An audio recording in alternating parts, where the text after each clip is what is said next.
If you don't mind, I'd love for you to introduce yourself and like your Yeah. practice. So I am Dr. Carolyn Rubenstein. I'm a psychologist in practice in South Florida. I practice primarily with adults, young adults, working on anxiety, burnout, and perfectionism. All the good stuff, with some trauma thrown in there, which usually, you'll see kind of, you know, collaborate, not collaborates, but will join up with anxiety and burnout and perfectionism oftentimes. So there's been a lot of overlap with trauma. That makes so much sense because Yeah. not only is the anxiety the fear of something, and perfectionism is the fear of not being good enough or trying to always be good enough to Right. compensate. And sometimes that comes from a place of trauma in some way. So it all comes together, and then it's so much energy. Here we are burnt out.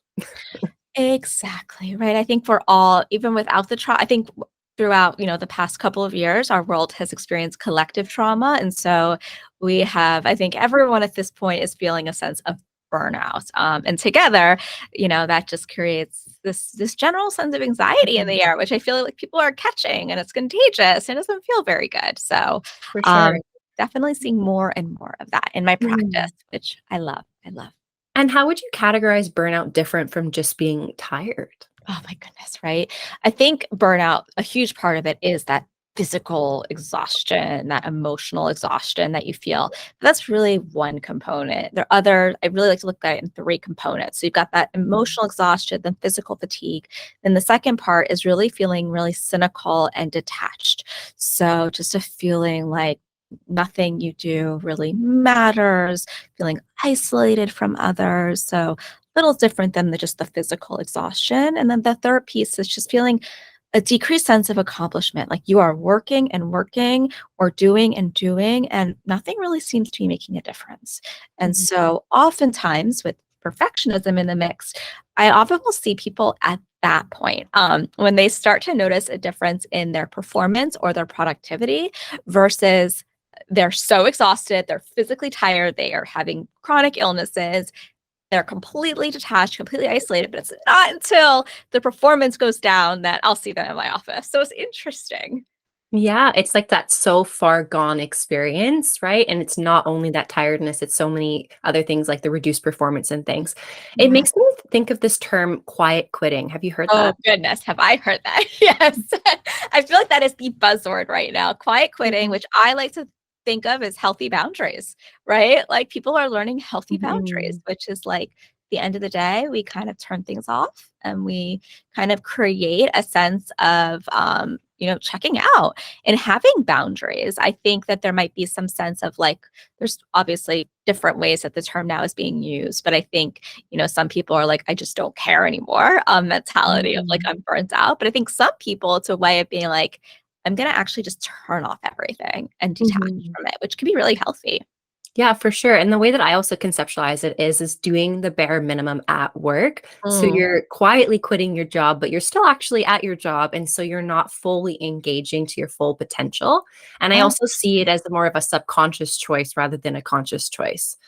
oh, interesting. Yeah. So it's not like you're intentionally doing it, but maybe more so like it's a subtle kind of shift in how you approach your work and Mhm. It's mentally. like for so long you're doing so much, and so you don't have any more energy towards being able to do your full potential at your job or at your work, Yeah. right? And so I jokingly would say, I don't know if you can validate this, it's like when you give a client a reflection and you validate them, but maybe you're like, "Oh man, that was like not maybe as perfect as it could have been," or you feel like, "Oh, I didn't quite catch that the right way," or Yeah. maybe someone at work completing a project but not going that extra step of adding that creativity to it because it's just sometimes so much but you still want to get your things done so you don't necessarily do it at the full potential. Totally. You're checking the box, but maybe that's it, Mhm. right? Just Mhm. just getting through the checkbox and maybe not doing it with your sparkly pen like you normally would do it, Yeah. or anything extra. You kind of it takes away a sense of you, Mhm. all of you from it, which can kind of take away from that feeling of being like the joy, also Mhm. the part of like that actual like the joy that you would get. You might get doing less and less like draining, but also you don't get the good emotions as well. Definitely. Yeah. And wouldn't you also say that depending on who you are, you would see quiet quitting as a negative thing, or maybe you could look at it through a compassionate light? So, for example, if you're a business owner, you might look at quiet quitting as such a negative thing because you're really measuring productivity and trying to have a successful business. But then, from like our lens as a therapist, we have so much more compassion for it because we understand where that's coming from. Totally. Yeah, I think you can look at it through different lens for sure. And I think it comes down to also like the intention behind it. If there is intention behind it, if someone's doing it intentionally as like, I need to start setting boundaries and taking care of myself. And Mhm. like, I have been giving 1,000% and it's not working. And so I need to try something else. Mhm. Versus I'm not intentionally doing this, but I'm Mhm. just I'm giving less because so exhausted and they don't deserve this. And I'm totally disconnected from the why behind what I'm doing. Mhm. You're making such a good point because sometimes quiet quitting, like you say, it's a form of boundaries. Right. So at work, and so it's like maybe shutting off your emails at the appropriate time instead of sending that one more email at the end of the day that is taking you into overtime territory. Yeah, yeah, exactly. And I think Mhm. that's just so it can be a powerful thing to have boundaries, but I think then also in our culture, in our minds, the idea of like quitting with a boundary is like a very negative connotation. And so which is why people will push back against the idea of boundaries. Because it's like, oh no, that's quitting. I can't do that. Mhm. And so I think that almost the term when used with boundaries can be create that negative, that less compassionate lens and more kind of like they're quitting at the end of the day Mhm. versus like setting like a more empowered boundary for Mhm. themselves. It's so interesting, like how much our sociological lens affects like Mhm. these things that are individual experiences of burnout or quiet quitting. It's Yeah, really interesting. It's a really our it perception is. of it. I know, I feel like if you asked about, like, 15 people might have very different views of what that actually means and looks like, and if it's a positive and negative or whatnot, and I think if there were 15 therapists, you'd have very different than the general population as well. Mhm. I would love to go into a discussion of number one, if an individual is experiencing burnout, how to Yeah. manage that a little bit more effectively. And number two, if you are a loved one or a family member, friend, a colleague, etc., of someone who is experiencing burnout, how would you support them in that side Yeah. role as well? So I think the first one, if someone's experiencing burnout, like step one, the biggest step, which I think as therapists we always highlight, is that awareness of just being aware that burnout is occurring because we often do not recognize that it is occurring. We think it's like this big moment of like a breakdown or there's some explosion, but it really is more of like a slow leak that occurs over time. And so just to be aware that like the signs are there. I'm becoming more detached. I'm not feeling that sense of accomplishment. I am pulling a little bit away. I'm feeling very drained and exhausted. That's huge. So just that awareness part is the first part of the battle because many times we ignore it and it takes a lot to get us to realize that we are experiencing it.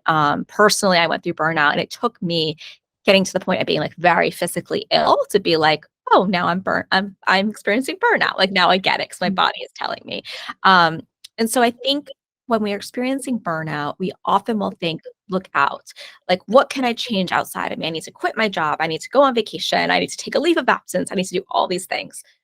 And instead of doing that, which all those things are very valid, I say step one is more so look in and look at like what is going on inside of you. Let's figure out the internal terrain first. What are you experiencing? What is happening for you? What are the main symptoms that you're feeling? Is it the physical exhaustion? Is it the sense of accomplishment? Is it feeling detached? Mhm. And start to look at ways that you can begin to just recognize those and begin to make little tiny changes to begin to change how you feel internally, which is just acknowledgement, self compassion, that this is really hard and that you don't deserve to be feeling this way.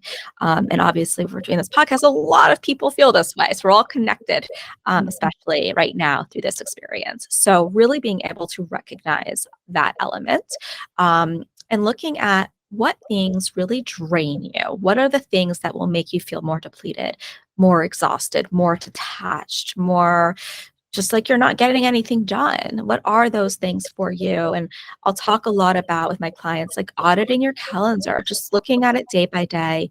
What are the things that are making you feel drained? What are the little actions that are drained? Like doing a podcast for me is very fueling. I love it. I come away and I just feel energized. Whereas maybe spending an hour doing homework with my kids, I feel very drained. So I can kind of pinpoint exactly what those things are for me in terms of the day and what that looks like. And it helps me to anticipate my needs beforehand, like little being able to put little things that are more fueling for me, which might be listening to a meditation for 5 minutes before homework or after homework, or going for a walk outside for a few minutes around kind of those really draining things. So just getting more aware of what drains, what fuels, and staggering them so that you're taking care of yourself in advance and also afterwards. You're really being, very aware. And these things are things that you can do without making drastic changes to your life, which I think is really important to recognize. However, there are times when you do have to make drastic changes. And so it's helpful to be able to do that internal audit, make the little changes, and be like, okay, I've done this, feeling a little bit more like I have an idea of what's going on. And then looking externally and seeing what is going on. What are the things that are really draining you? How much control do you have over them? How much flexibility is there in wiggle room? And beginning to look at bigger shifts in your life and how that might be possible or not, and timing. And I think that's where your support system becomes incredibly critical. Mhm. And a lot of times we might have to lean on someone for extra support and managing things that might feel incredibly tough and unchangeable at the time. Mhm. For And sure. yeah, and so that's where Mhm. bringing in someone else from the support side can help you look at your life through a lens of more flexibility, having compassion just for validating, like, yeah, this is beyond difficult what you're managing. I don't know how you've been, just to hear those words is so, incredibly just reaffirming that you are kind of understanding what's going on, acknowledging it, someone else sees it, and then to be able to look at it from 30,000 feet and be like, okay, let's kind of tackle this together. What Mhm. are some things that maybe someone can help with a little bit? Because a little bit of breathing room can make a big difference. And just to be able to help look at and I create ideas and generate ideas. So I think that's really helpful in terms of support. But the number one thing is just validation is key because burnout, you feel really detached and isolated. So Mhm. connection is amazing. For Um, sure. that would be my main, beyond anything else, like, don't jump right into problem solving, I would say, but Mhm. first, the compassion, the validation, and then, when the person is ready, like, help problem solve, get creative with the person, and know that something has to change. It might not be very drastic, or it might be, and be kind of open and willing to explore that with the person. Mhm. I love your terminology of what drains you and what fuels you. Mhm. Right, because it's not one or the other, it's a combination of both. Even Totally. if you stop the drain, you might still have an empty cup, right? Absolutely, So it's so absolutely. important to, like, recognize, and I like when you say it's not necessarily always that big drastic change right away. Like, so Yeah. for example, if you go on vacation, you might feel better for that week, but then you might come back and just still feel really burnt out, and Right, so it exactly. really needs to be that inward, like you're saying, the inward acknowledgement of what you're feeling and noticing. I Yeah. really love, the stereotypical classical, idea of cognitive behavioral therapy that says it's a lot of the time, it's not actually the issue itself, it's the way that we perceive the issue. Yes. Right? And Yeah. so if we perceiving ourselves in an unhelpful way, like when we talk about perfectionism, or we perceive ourselves as not good enough, or we Mhm. perceive that we need to do things a certain way and not quit, for example, then we're going to be stuck into that cycle. So we Yeah. have to change our perceptions and change the way that we see things. And then also start adding in something that fuels you, which might even just be a 5-minute meditation or Totally. a quick little walk in the morning, or it might be literally sitting and doing nothing for 20 minutes. My favorite. That is my favorite one, yes. I had a nap on the weekend and I was like, that was the best thing ever. Oh my gosh, naps are my kryptonite. I love naps, so yeah. Mhm. Oh, goodness, yeah. Yeah. But it doesn't have to be, right? Sometimes, like, No. especially, like, in Florida, like, a lot of greenery, right? So, like, sometimes it's like we notice, like, we don't look outside or we don't go outside, just stepping outside sometimes is enough to give you that actual reset that you Yeah. need. For And sure. And yeah, I always joke, like, break out the cheese grater. I'm about to get some cheese and shred some because I always want to encourage people. It's so cheesy, but you are never too old or too anything to change what you're doing in your life. Like, you always have the opportunity to change something, and you yeah. don't have to perceive that you are stuck. Like, you do have those options available for you. Yeah, and it often just Mhm. comes down to that flexible mindset, a little bit of creativity and, thinking outside the box. Mhm. And it really is so fulfilling and empowering to realize like you aren't stuck in that box, that you Yeah. can make changes. For sure. And I really love your point around validation. So, can we Mhm. get some examples of what validation verbally could look like? I think I love the tangible examples. Yeah, yeah. So I think for a lot of us, like honestly, I think a lot of times it's like this sounds like a lot. It sounds really hard what you're going through. Like, this is really hard, right? This isn't what you expected to be feeling right now. This is much more than you ever realized like you were handling. And like, so I think just saying these words and honestly just mirroring what the other person is kind of saying, using their own language and reflecting that back, right? Like exactly like what we learn as therapists, like this is really hard. Um, period, right? And silence and really being able to Mhm. just sit with the person with that hard thing, without going right into problem solving mode. And Mhm. so, yeah, I would just the validation is like instead of like I think as a supportive person, it can be really hard to say something is really hard without jumping to like, but you'll get through this and everything will be okay. And everything, you do hard things all the time and this is no big deal. And, you've been through harder before. Mhm. It can feel easier to like try to put like a pretty bow on top. But sometimes for someone, I think if you think about what feels good to you, oftentimes it's just like someone just saying like, "Yeah, this is really hard." And that's it. And I feel like Yeah. it's oftentimes feels too simple, but it's so powerful. Yeah, because once we say something validating, I don't know about you, but sometimes there's that feeling to like, oh, this is really uncomfortable. I should fix Mhm. this. But Yeah. I think that's really important to acknowledge that there is no need to fix someone else's burnout experience or emotional experience. You are Yeah. going to be way more helpful by just holding space. And what holding space is like that validation, good Mhm. positive body language, and just really leaning into that person. Because I don't know about you, but so many clients will come and go, my partner or my friend, a family member, they're really struggling and I don't know what to do. And I sometimes go, have you tried validating them? Have you Mhm. tried just sitting with them? Have you Yeah. tried even just asking them, how can I help you? Exactly, that's the big one, right? I think that's the Mhm. big thing too, the validation is with the silence and, like, the validating, but then being like, "How can I help you?"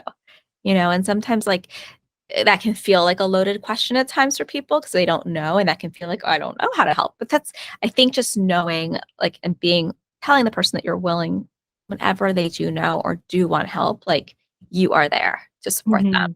Mhm. Even if they don't know right now, big or small, that you are there to help them. Yeah. Um, but asking, because if someone does know, like, if you could be with my children, or if you could help me with dinner tonight, or like that would be amazing. Like, I think just being able to share that and for someone else, because most times if someone asks, like the other person really does want to help, and wants to do that thing. And so sometimes just being able to say what you need help with, it might not feel like the biggest thing. Like if you could just help me with dinners this week, like that would just take a load off, like, and if the person often is like, oh wow, that's a lot easier than I was imagining, like, yes, I'm Mhm. in, like, let me help you. People want to help. People really do want to help. And so even if it's not like someone who's like an intimate partner or something, like be willing to ask for support. I think that's a big one because Mhm. I know if someone comes to me that's not even like the closest person to me, but is struggling, and I say, if there's anything I could do, like, please let me know if there's anything I can do. Like, I really do want to help if I'm asking. And I feel good helping. I think most of us feel good helping. And so really take people up on that offer of when they say, can I help? Like, Mhm. yes, take them up on it and Yeah, suggest something. of course. And that when you offer an option, that person still can say no, and that's okay. Mhm. Totally, totally. Mhm. Yeah. Yeah. I would love to jump into a little bit of discussion of anxiety because I know that's one of the other main Yes. areas that you work in. So, I how know, do right? you conceptualize anxiety as like a clinician? I mean, I look at anxiety a lot as is obviously one of our primary emotions that keeps us Mhm. alive. But it's also a major emotion that motivates us. And as a result, I tend to look at it as like, what is this motivating for someone? Because a lot of times it's holding people still or in place, and we get really comfortable with that. And so I'm often looking at with anxiety is like the why behind it. So why is this showing up here? Why is this being reinforced? Why is this present for so long? Because there is a mechanism of survival with anxiety. There's a reason that it keeps showing up and it keeps staying in place. And so with anxiety, my big thing is instead of like trying to erase it, I try to look at it as this huge source of information. It's like one of those like, those little 8 balls, which my kids now are obsessed with. Is what all I'm thinking about right now is like kind of shaking it up and being like, okay, what's going on here? I feel like anxiety when people show up, it's oftentimes it's not even really anxiety. It's just like the source of a lot of information. And so I'm Mhm. looking at it as like, okay, why is it showing up? What is going on? What's motivating?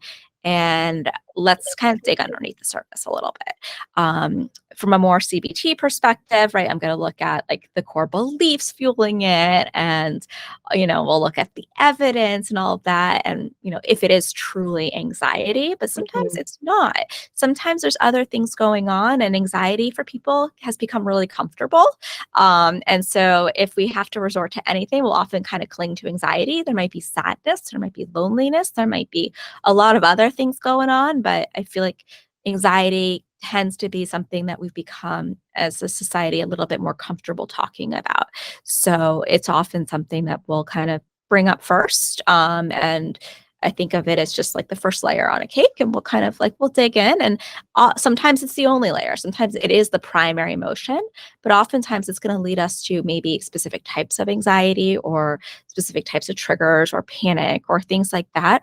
Or we're going to go into other emotions completely, and other transitions and shifts in life, completely. So Mhm. I kind of look at it more recently, especially in the past couple of years, as something as a starting point for our journey, rather than when I was training, I was just like anxiety is anxiety separate, and like that's it. I'm not going to look at it like to see if there's anything else around the surface or in it, but looking at it more as a entry point for people is I Mhm. see it as a lot of people being very comfortable coming in with anxiety, but it's often not the main issue at play. Mhm. Definitely. I would agree with you as much. And I think a lot of clients will use the word anxiety to describe Mhm. their emotional experience. And so I like to hit them with, what are you fearful of? And they go, I Mhm. don't know. But I'm like, Right. generally, anxiety is a fear of some sort. So if Right. you can maybe dig around and figure out what the fear, but maybe Yeah. what you're describing as anxiety is other emotional experiences that are all mixed together that create this overwhelming feeling. And Yeah. also, I like to always clarify stress is more of that pressurized experience Yeah. versus anxiety is that fear. And so trying to help them to understand what it is. And Yeah. then once we have that understanding what's happening, it's like those light bulb moments. And I find that I think there's a misconception in therapy that, or there should be more clarification that you get a lot of relief if you understand what's happening. Yeah. No. Right. So I'm Not like, that's, usually. Yeah. yeah, generally that's helpful. Eventually. Yeah. Eventually. Yes. Yeah. And Eventually. so, like, with that more understanding, there's a lot more relief in your experience because then we can have it to more clear cut and not so much confusion around it as well. Mhm. So, Yeah. what are your main, like you said, use CBT? Are there any other modalities or approaches that you would help a client with their experience of anxiety? Yeah, with anxiety specifically, I think a lot of CBT for sure for Mhm. someone who is specifically very caught in the thoughts and in their headspace. Mhm. I'll use a lot of more of the behavioral, right? We'll do a lot of exposure. I love exposures. Mhm. So really confronting that anxiety head on and facing it. And so my training background is heavily in working with OCD specifically. And so doing those exposure hierarchies where we'll face fears like little by little and build up over time. And I'll use exposure hierarchies honestly for everything. I think they can be used for perfectionism, they can be used for burnout, like everything that we want to do. It's almost just like creating little steps at a time, stepping stones to like prove to yourself that you can do these things and they're not as scary as they feel. Setting boundaries, you can create a hierarchy, like all of these things. And so I'm a big hierarchy person. Mhm. Trauma, I will definitely use like EMDR, things like that. That kind of more recently gotten trained in and, learned more about, and just Mhm. because of the trauma backgrounds that a lot of my clients are having. But I'm trying to think. I'm a big CBT person, a big ACT. I love ACT. And sometimes for people that are very cognitive, sometimes it's important to get out of our heads a little bit and not think so much about what's going on, but actually just accept that there's going to be anxiety beside us and we're going to take action regardless. And so kind of take the anxiety, put it in the car with us, strap it in, and we're going to take action towards our values despite whatever Mhm. the anxiety is telling us. I think of it, the anxiety sometimes it's just like a toddler throwing a tantrum in the back seats. And eventually we don't give in over, it's going to get quieter and quieter. And so that's kind of the goal with the more of the ACT mentality of Mhm. learning that you can tolerate and coexist with the anxiety. And then it doesn't have to be kind of driving the car for you. Mhm. Yes, and for anyone, ACT is the acceptance and commitment therapy. Yes. Yes. Yes, for sure. And so in your mind, like in your belief systems or your like clinical belief systems, do you feel as though individuals can fully recover from anxiety and not have it as a lifelong experience? Well, I think that's a very nuanced question a therapist would ask. As a like DSM diagnosis, yes, for sure. Yeah. Generalized anxiety disorder, for sure. But I mean, we need anxiety for survival, right? We need to Mhm. have that. We need to be anxious about certain things for our survival. And for some of us, I think that we will have tendencies towards anxiety. And that's just kind of learning about it. It's almost like a muscle that's just like a little bit will get activated at certain points in our life, like a kind of a part of our shoulder or our neck. And we kind of get used to it, but it gets quieter. It becomes almost like white noise where you don't really notice it unless you like Mhm. really listen in very, very intensely, or when it kind of goes off the rails and it's really loud. Mhm. But I think for sure, it definitely doesn't have to stay the main actor in your life. It can become something that you don't even notice anymore, that is not controlling your life day to day.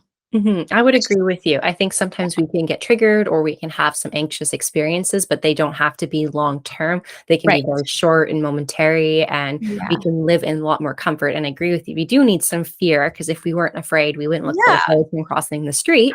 Totally. Or when that bear is running after us, Yes, right? We need a little fear. exactly. Yeah. Yeah, for sure. So we do need some of those aspects as well. But I do really, in my own belief system, believe that people should know that that is available to them, that they don't always have to feel anxious or in distress, Yes. that they can get into a place of peace because the feelings are so intense. It creates like this alone and disconnected sensation that you're stuck in that experience. But it doesn't have to be that way. And that's why I always love talking about different forms of modalities and the treatment options that are available for clients. Like there's so much power within acceptance and acting to change within acceptance and commitment therapy or Yeah. cognitive behavioral therapy, changing the way that you're thinking and doing, or Yeah. EMDR, like resolving and reprocessing some of the traumas that we may hold that create Totally. the fear, right?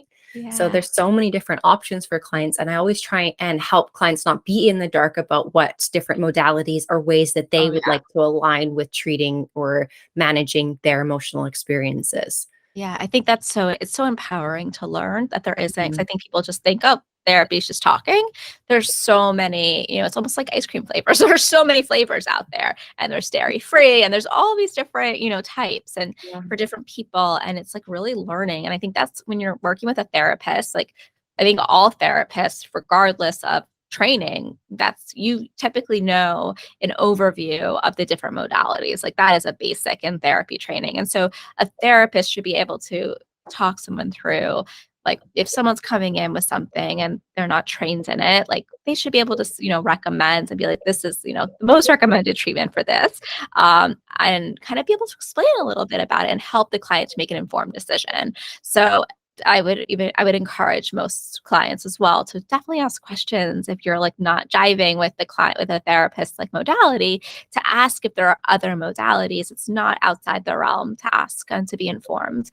And it's not something that clients should know on their own because Mhm. it's not something that we talk about in everyday language. Definitely. But I'm just welcoming clients to ask questions and to be Totally. informed and be okay to do a bit of reading on different modalities and have that understanding that Yeah. there's, like you said, the different ice cream flavors and Yeah. options available to them. So, Yeah. one modality that I saw that you offered that I actually am not too familiar with is the safe and sound protocol. I'd love if Mhm. you could chat about that. And if you're Yeah. open to a little bit of a biology lesson on the polyvagal Oh theory, that would gosh, be I'm like, wonderful. yeah, barely. I mean, I've gotta, like, bring up my brain power here. But so it really comes down to when we think about the polyvagal theory, it really comes down to your nervous system, right? And when you're in an activated state, your sympathetic nervous system, which is what really activates, you get the heart racing, your kind of gets you ready for that bear to come attack you, is on high alert. It's what you think about, like, if someone's having a panic attack, kind of you're very, very activated. And so your sympathetic nervous system can get into a chronic state of activation. And so the safe and sound protocol is really about training and learning to activate the alternative nervous system, which is the parasympathetic nervous system. I like to think of it as like if you think about like a parachute, right? It's going to help you to come down, right? It's going to help to deflate, to help you to bring all of these activating elements of you to safety and so to security, to the ground, bring you back to safety and downwards. And so we want to learn how to better activate our parasympathetic nervous system. For a lot of people, biologically, our sympathetic nervous systems are more activated. And so, something like there's different protocols, but something like the Safe and Sound protocol can help to retrain and help to activate more of that parasympathetic nervous system using kind of the ear canal. And don't ask me about the auditory system because I tried to become an expert in it, and I'm definitely not an audiologist. In my next life, I will become an audiologist. But they do talk about how the auditory system is connected to the polyvagal system. It helps to kind of reusing this like the bidirectional, so almost like EMDR, you're using bidirectional auditory stimulation. So over the head earphones, and you're listening to auditory like music that has been change to different frequencies. And so it's at different frequencies, it's supposed to activate different parts of the brain to help retrain. And you go over hours and hours and hours of listening in a very calming environment. And what you notice is that you become much less triggered and much less sensitive to normal stimuli that maybe would have triggered you in the past. It could be sensory things. People, like, for example, I've had clients that maybe we get very triggered in showers just by the water hitting them or noises outside, talking to people, having conversations, all the noises, and just will start to notice that their nervous system is so much calmer at baseline. And it takes a little bit more to get it activated and to kind of stir it up after they've been through this protocol. And so it's used a lot. I think it started with children to help with children that have more sensory issues, and then was started to be used with adults with trauma and really intense anxiety. And that's where I've been using it. And I've been finding it to be really, really helpful, especially with individuals who are maybe not yet ready for EMDR, are still very, very activated. It can help as like a step to help you kind of begin to learn how to calm yourself down, ground yourself, and to learn to use the resourcing that you need in order to be able to do something like EMDR. So it's like a really good way to learn how to check in with your internal sense of activation, how you're feeling, what kind of zones you're in, if you're kind of feeling more red or green, or kind of getting into those safety zones, and really helping people to become more aware of Mhm. how they're feeling.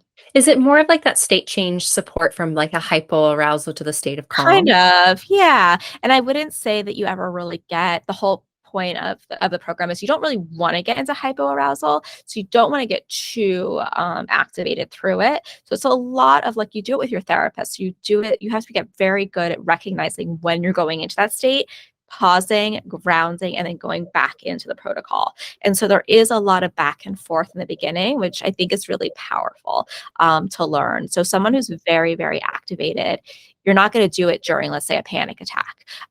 You don't want to be too activated. You want to kind of enter it pretty calm and notice when you get activated. So you're getting very aware of your own sense of arousal, so that you can learn to regulate for yourself, which is really hard for many individuals who've become very disconnected for their bodies. So it's a really good first step, I find.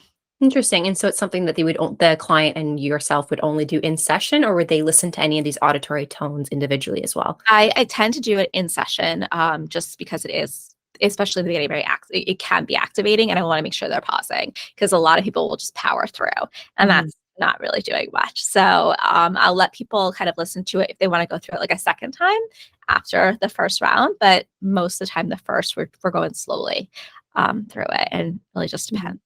Is this any relation to when I see like different hertz waves to activate different brain waves and things like Yes, that? yes. So there it definitely is, and there's so many different protocols even within the Safe and Sound protocol. Like there's the Connect, there's like Focus, there's different ones, and so they all have different brain waves that they use. It's fascinating. It really is fascinating. Is it also helpful for clients experiencing dissociation? So I've never used it with a client like experiencing dissociation in the moment. And I tend to refer out a lot for dissociation in terms of like trauma treatment, Mhm. and EMDR. So like more extreme cases, just based on right now I'm virtual, so would be a little hard to be virtual and working in terms of that at this Mhm. point. Um, but I believe that there are protocols within it that would be helpful for that, but not ones that I'm trained in. Okay, interesting. Wonderful. Yeah, Yeah. that's something that was really interesting to me because I've always heard about it. I was like, "What is It's this?" it's And it's a gold mine of information. It's Mhm. so once you go in, there's so many, and there's just so much information. It's amazing. It's remarkable, and the changes I've seen are been Mhm. just astounding, with Mhm. individuals. And I also really like how when you're saying you're doing it in session, because often I'll give a client a regulation tool to practice. And so they find it really challenging to practice in their own individual time, but they're Yeah. still a very motivated client for positive change. And so I Yes. like how you're helping them in session to develop that ability to regulate from that more escalated, anxious, or activated state into a more calm state, and Yeah. like having that ability within the time. And once they learn that they can regulate, they're Right. able to do it more often in practice. So Exactly, and they'll practice that, at home to be able to recognize and notice, like, getting more like, and little activities they can do and little tricks that they learn in session, but I like that we are able to practice together, and Mhm. then I'll notice them they'll just, like, jump into things themselves, in future sessions knowing, like, what to do, and they'll pause. You're supposed to pause. They'll pause and, like, and do it on their own without me having to kind of guide them, which is really amazing. Mhm. Wonderful. Okay. Well, is Yeah. there anything that we missed today that you wanted to chat about? We've chatted about so many wonderful I things, burnout know. I and know. We did like anxiety a and different power hour here. modalities. I loved it. It was so Yeah. fun. I don't think so. We talked about my favorite topics, so I could talk about this all day. Yeah. Anxiety and burnout are, they kind of all kind of intertwine, and I think especially with those 2, like, I think all modalities kind of touch on them, so I feel like, all clinicians have their own little Mhm. way of approaching, which is so interesting and fascinating because you could find, I think every modality kind of approaches it a little bit differently, which is it's so nice to hear the different approaches and strategies, and for individuals, someone might who's maybe less they're more physical with their anxiety, CBT might not be the best thing for them. They might want something more act related or, something else. So it's very interesting to think about, kind of the different ways of approaching and how that might fit someone and their individual needs and not just the therapist needs. Trying to kind of find that right match. Yeah, definitely. And Yeah. so, if a client in your area is looking to get connected, where could they reach out to? Yeah, I think Instagram is definitely where all my contact info is and everything. So it's just my name, Carolyn Rubenstein, PhD. My website's carolynrubenstein.com. That's a mouthful, but pretty kind of all aligned there. Mm.